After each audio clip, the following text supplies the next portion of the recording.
go on thus, you will kill yourself, and it's not wisdom thus to second grief against yourself. I pray thee cease thy counsel, which falls into mine ears as profitless as water in a sieve. Give not me counsel. Bear not all the blame upon yourself. Let those that do offend you suffer too. There thou speakst reason. Nay, I will do so. My soul doth tell me Hero is belied. That shall Claudio I'm Prince, I mean, and all of them that thus dishonor hard. Good evening. Good evening. Good day to both of you. Will you hear, my lord? Nay, we have some haste. Some haste, my lord. Well, fare you well. Are you so hasty now? All is one. Do not quarrel with this old man. He could right himself with quarrelling, some of us would lie low. Who wrongs him? Mary, thou dost wrong me, thou dissembler, thou. Nay, never lay thy hand upon a sword. I fear thee not. Larry, beshrew my hand if it should give your aid such cause of fear. In faith, my hand meant nothing to my sword. Tush, man, never fleer and jest at me. I speak not like a dotard nor a fool, as under privilege of age to brag what I have done being young, or what would do were I not old. But know, Claudio, to thy head, thou hast so wronged mine innocent child and me, that I am forced to lay my reverence by, and to challenge thee to trial of a man. I say thou hast belied mine innocent child. Your slander hath gone through and through her heart, and she lies buried with her ancestors, in a tomb where never scandal slept, framed by thy villainy. Thy villain! Thine, I say, Claudio, thine. You say wrong, old man. My lord, I'll prove it on his body if he dare, despite his nice spence and active practice, is made of youth and bloom of lusty hope. Hey, I'll have no to do with you. Canst thou so daff me? Thou hast killed my child. If thou killst me, boy, thou shalt kill a man. Content yourself. God knows I love my niece. She's dead. Slandered to death by villains. Gentles both. For your daughter's death, I am sorry, but what we have said is true, and we have evidence to it. My lord, my lord. I will not hear you. No. Come, sister, away. I will be had. We shall. Some of us will smart for it.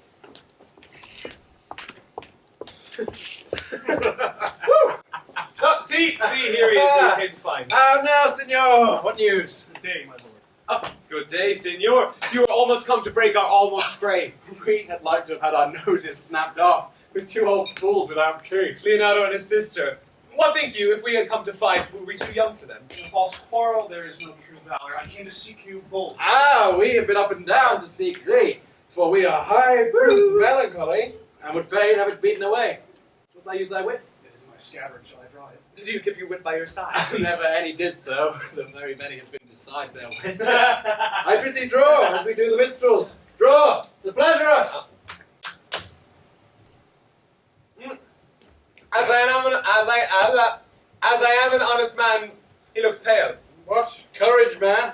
What, though care kill the cat, thou hast metal enough in thee to kill care. Thou art a villain. I jest not. I will make it good. How you dare, with what you dare, when you dare. Do me right, or I will protest your cowardice. Let me hear from you. Well, I'll meet you, so I may have good cheer. Farewell, boy. You know my mind. My lord, for your many courtesies, I give you thanks. I must discontinue your service. Your brother the bastard is fled from Messina. You have among you killed a sweet and innocent lady. My lord Blackbeard there, he and I shall meet. Till then, peace be with him. He is in earnest.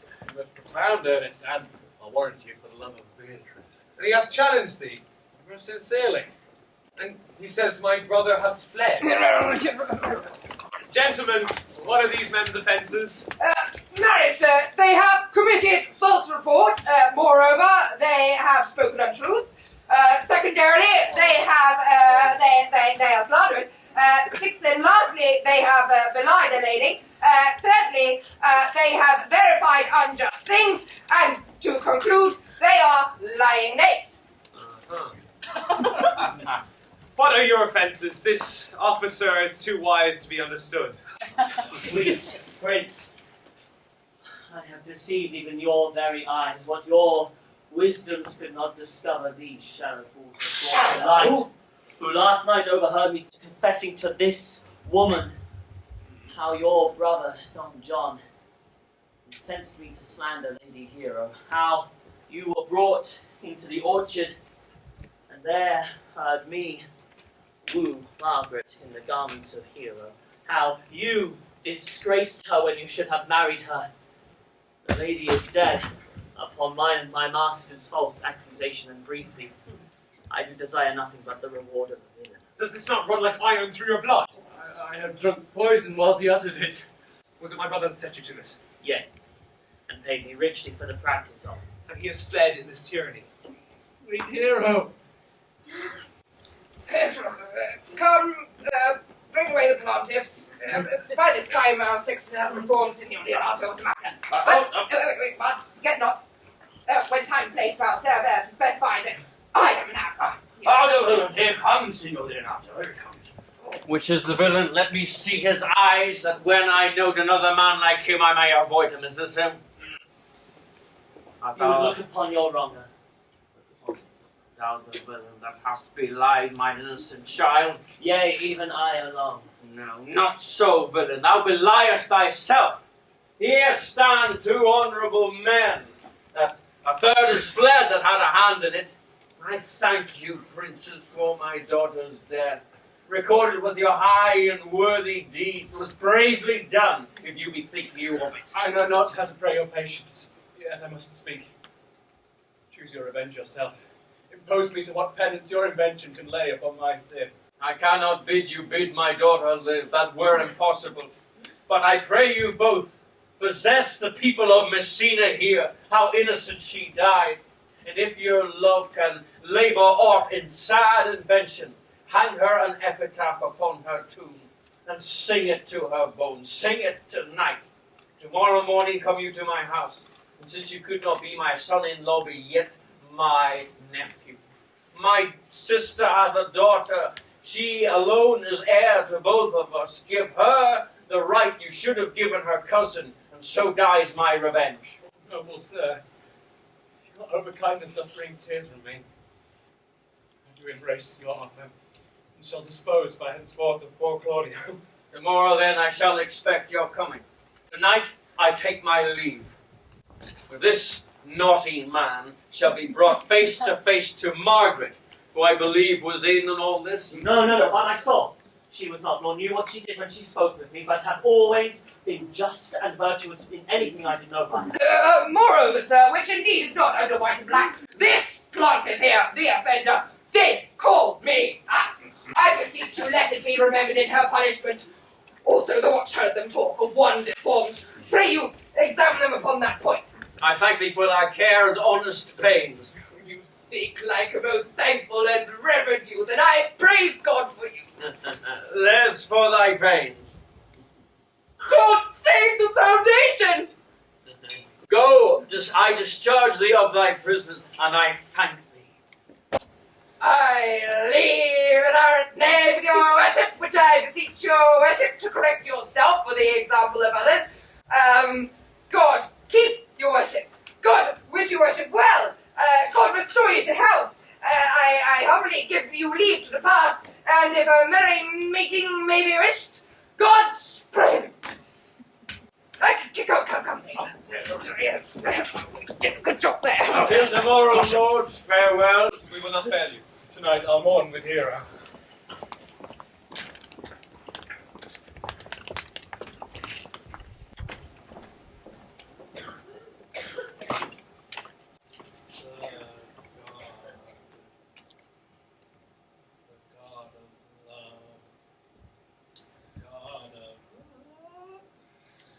Margaret!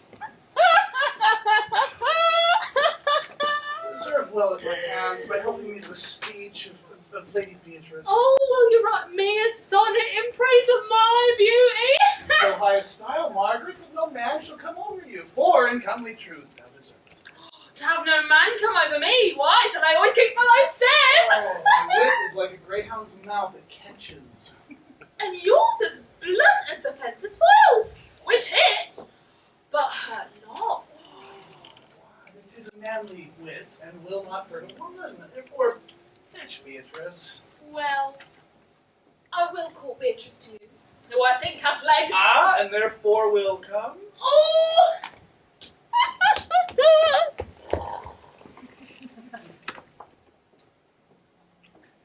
Pathetic. I cannot show it in rhyme. I have tried. I can find no rhyme for scorn, but horn. A hard rhyme. For lady, baby? Innocent rhyme. I cannot woo in festival terms. Lady Beatrice, wouldst thou come when I call? Yea, Signor, and the pardon you give me. Stay but till then. Then is spoken very well now.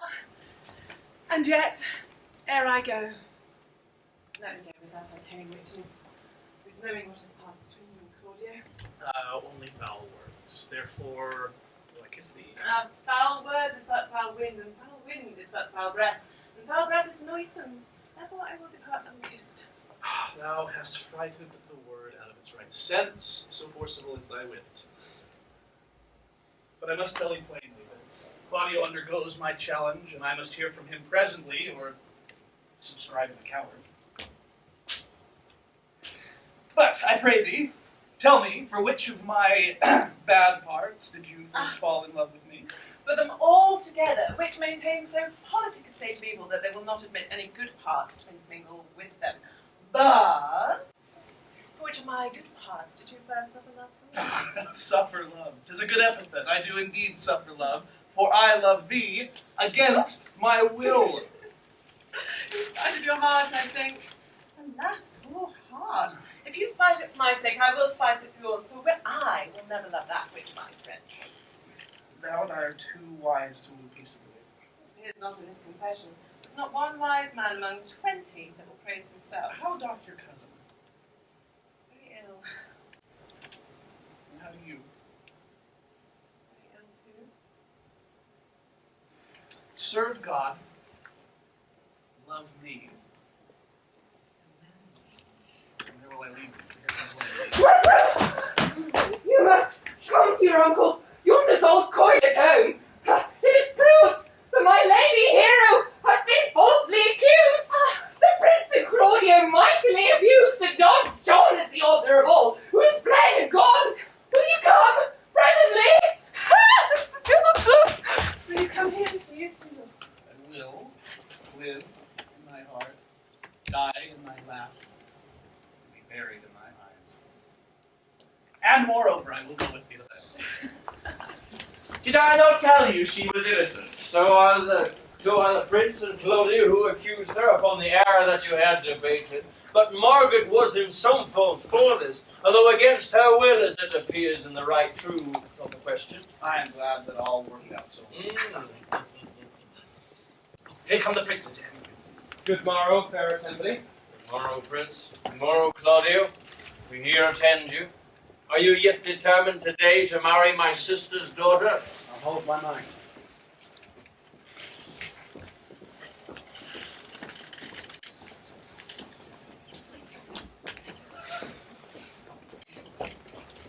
Which is the lady that I must seize upon? The same as she. I do give you her. I think she's mine. Sweet, let me see her face. No, that you shall not, till you take her hand before this friar and swear to marry her. Before this holy friar, I am your husband, if you like with me. And when I lived, I was your other wife. And when you loved, you were my other husband. Another hero? Is this Hero? Hero who is dead? Oh, She died, my lord, but whilst her slander lived. Oh, this amazement can I qualify. But after the holy rites are ended, I will tell you largely of fair Hero's death. Till then, let wonder seem familiar, and let us presently to the chapel. Soft and fair, friar.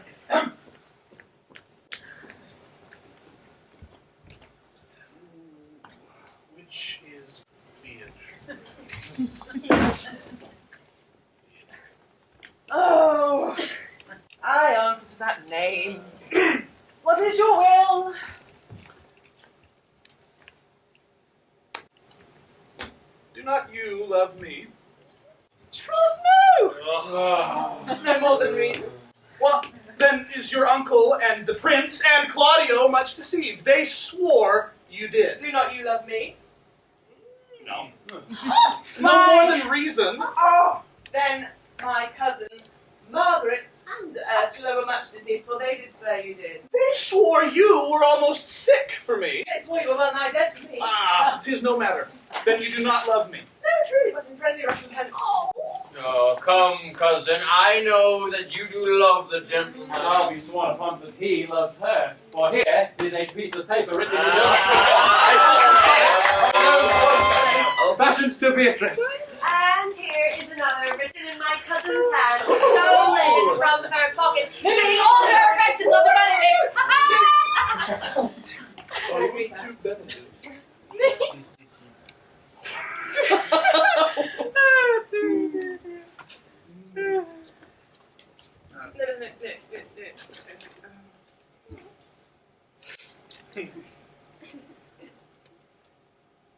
Oh. A miracle. Our hands against our hearts. Come! I will have thee. Babe, I think it's a pity.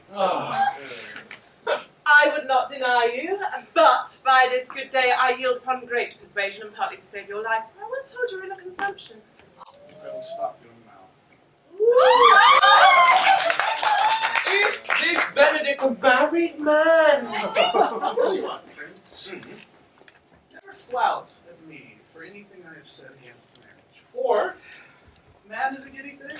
And that is my conclusion.